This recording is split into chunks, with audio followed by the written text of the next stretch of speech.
Hello everyone, कैसे हो आप लोग। आई होप आप सभी ठीक होंगे। तो इसके पहले हमने एक पार्ट में 12 तक के क्वेश्चन करवा दिए हैं। आज हम लोग 13वें क्वेश्चन से तो ये हमारा है वीडियो का दूसरा पार्ट। इससे पहले मैंने एक पार्ट को करवा दिया। अगर आपने उसको नहीं देखा तो मैं उसकी लिंक डिस्क्रिप्शन में दे दूंगा, आप लोग जाकर देख लीजिएगा। तो चलिए शुरू करते हैं अपने क्वेश्चन को। तो हमारा 13 नंबर क्वेश्चन है, पृथ्वी सम्मेलन कब और कहाँ हुआ। तो जो पृथ्वी सम्मेलन था यह कब हुआ, तो ये 1992 में हुआ। कब हुआ? 1992 में। कहाँ हुआ? तो ब्राजील के रियो शहर में। रियो, कहीं कहीं रियो डी जनेरो, ठीक, रियो शहर में हुआ था। तो हमारा अगला क्वेश्चन है, संयुक्त राष्ट्र संघ के कुल कितने सदस्य हैं। तो संयुक्त राष्ट्र संघ के जो 2011 के अनुसार ऐसे लिखिएगा, 2011 के अनुसार 193 सदस्य हैं। कितने? 193 सदस्य हैं। ठीक है। इसके बाद हमारा अगला क्वेश्चन है 15 नंबर क्वेश्चन, दूसरी दुनिया के नाम से किसे जाना जाता है। देखिए, जो प्रथम दुनिया थी, प्रथम दुनिया ये पूंजीवादी व्यवस्था को मानने वाले देश थे। दूसरी जो थी यानी यूएसए, और दूसरी कौन थी? सोवियत संघ वाले, रूस वगैरह, ठीक। दूसरी दुनिया ये थे। और तीसरी दुनिया जो थे, जो अल्प पिछड़े हुए देश थे, उन्हें तीसरी दुनिया कहा जाता था। ठीक है। इसके बाद हमारा अगला क्वेश्चन है, सार्क के गठन का मुख्य उद्देश्य बतलाइए। तो देखिए, सार्क का जो गठन हुआ था उसका मुख्य उद्देश्य था आर्थिक सहयोग। कैसा? आर्थिक सहयोग और सामाजिक विकास और सांस्कृतिक आदान प्रदान। कैसा? सांस्कृतिक आदान प्रदान के लिए बनाया गया था। ठीक, इसका मुख्य उद्देश्य था आर्थिक विकास के लिए। ठीक। उसके बाद अगला क्वेश्चन है हमारा, भारत में आपातकाल की घोषणा कब की गई। तो भारत में आपातकाल की घोषणा 25 जून, कब? 25 जून 1975 को की गई। ठीक है। कब, किसने किया? तो इसको जो है इंदिरा गांधी जी ने, इंदिरा गांधी। ठीक। इसके बाद हमारा अगला क्वेश्चन है, क्वेश्चन नंबर 18, भारत की विदेश नीति में किन्हीं दो सिद्धांतों का उल्लेख कीजिए। तो भारत के विदेश नीति में किन्हीं दो सिद्धांतों के उल्लेख कीजिए। तो देखिए, क्या भारत की विदेश नीति मुख्य रूप से कैसी है? गुटनिरपेक्ष है। कैसी है? गुटनिरपेक्ष है। ठीक।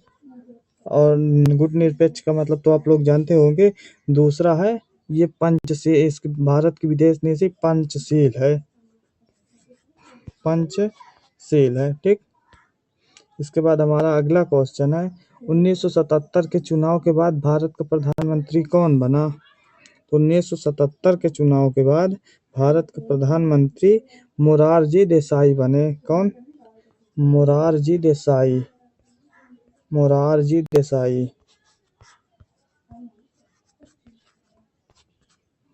ठीक है। उसके बाद हमारा अगला क्वेश्चन है, विश्व व्यापार संगठन क्या है। तो विश्व व्यापार संगठन क्या है? तो यह एक अंतरराष्ट्रीय संगठन है। क्या है? अंतरराष्ट्रीय संगठन है। इसकी स्थापना 1995 में हुई। ठीक है। इसके बाद हमारा लघु उत्तरीय प्रश्न शुरू होते हैं। तो जैसे हमारा 21 नंबर क्वेश्चन है, वार्सा पैक्ट से आप क्या समझते हैं। वार्सा पैक्ट, ठीक है ना। ये जो है वार्सा पैक्ट किस लिए बनाया गया था। तो ये वार्सा पैक्ट एक सैनिक संगठन था। कैसा था? सैनिक संगठन था। ठीक है ना, सैनिक संगठन था। और यह जो सोवियत, इसका मतलब पूर्वी यूरोप और सोवियत संघ के लिए कार्य करता था। और इसको नाटो के खिलाफ बनाया गया था। यानी नाटो का सामना करने के लिए। ठीक है, उसके बाद हमारा अगला क्वेश्चन है, यूरोपीय संघ एक प्रभावशाली संगठन है, व्याख्या कीजिए। देखिए यूरोपीय संघ जो है ये यूरोपीय संघ की सबसे बड़ी अर्थव्यवस्था है। यह सबसे बड़ी अर्थव्यवस्था है, सबसे बड़ी अर्थव्यवस्था है और इसका खुद का वो मुद्रा है, जिसको हम लोग यूरो नाम से जानते हैं। इसका खुद का झंडा भी है। ठीक है, इसके बाद हमारा अगला क्वेश्चन है 24 नंबर क्वेश्चन है को भारतीय संघ में देशी रजवाड़ों के विलय में सरदार पटेल की भूमिका की व्याख्या कीजिए। देखिए जो भारतीय संघ है, जब यह भारत हमारा आज़ाद हुआ था तो उस टाइम पर भारत में कुल कितने 563 देशी रियासत थी। ठीक है ना, उनको सभी की अपनी अपनी आकांक्षाएं थी, क्षेत्रीय आकांक्षाएं थी। उन सभी को एक संघ के रूप में व्यवस्थित करना एक बहुत ही बड़ा जटिल काम था।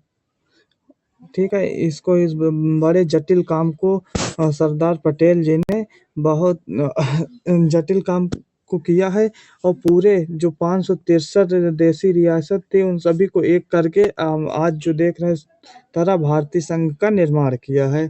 ठीक है ना, उसके बाद हमारा एक अगला क्वेश्चन है, हरित क्रांति के 2 असफलताएं या सीमाएं लिखिए। देखिए हरित क्रांति जो है इसका जो है हरित क्रांति से लोग जो है ज़्यादा जमीन के अंदर से जल को निकाल रहे हैं। क्या कर रहे हैं, जमीन से जल निकाल रहे हैं, जिससे जो भौम जल का स्तर बहुत नीचे जा रहा है। पहला, दूसरा जो है कि इसका कुछ राज्यों को ही ज़्यादा लाभ हुआ है, पंजाब, हरियाणा और पश्चिमी उत्तर प्रदेश, इन 3 राज्यों को ज़्यादा इसका लाभ हुआ है। ठीक है, इसके बाद अगला क्वेश्चन है, परमाणु युद्ध के 2 प्रभाव लिखिए। देखिए परमाणु युद्ध के 2 प्रभाव लिखिए। ठीक है ना, जो परमाणु बम से जो रेडियो धार्मिता निकलता है वो बहुत ही हानिकारक होता है। उससे क्या होता है कि मतलब जो इंसान के डीएनए का स्ट्रक्चर होता है उसको मार देता है। ठीक, और जो है वहाँ पर वो ये रेडियो धार्मिता होती है, यह कभी नहीं खत्म होती। ये लगभग 3 लाख सालों तक रहता है। ठीक है, तो यह बहुत ही प्रभावशाली होता है। देखिए जब परमाणु युद्ध होता है तो परमाणु युद्ध से जलवायु परिवर्तन होता है, मानव स्वास्थ्य पर भी प्रभाव पड़ता है। कैसा, मानव स्वास्थ्य पर भी प्रभाव पड़ता है। तो आज की वीडियो में इतना ही, मिलते हैं इसके अगले पार्ट पर। तो अगर आपको वीडियो अच्छी लगी हो तो वीडियो को लाइक और चैनल को सब्सक्राइब करना ना भूलें। तो मिलते हैं नेक्स्ट पार्ट में, जब तक के लिए bye bye, thank you so much.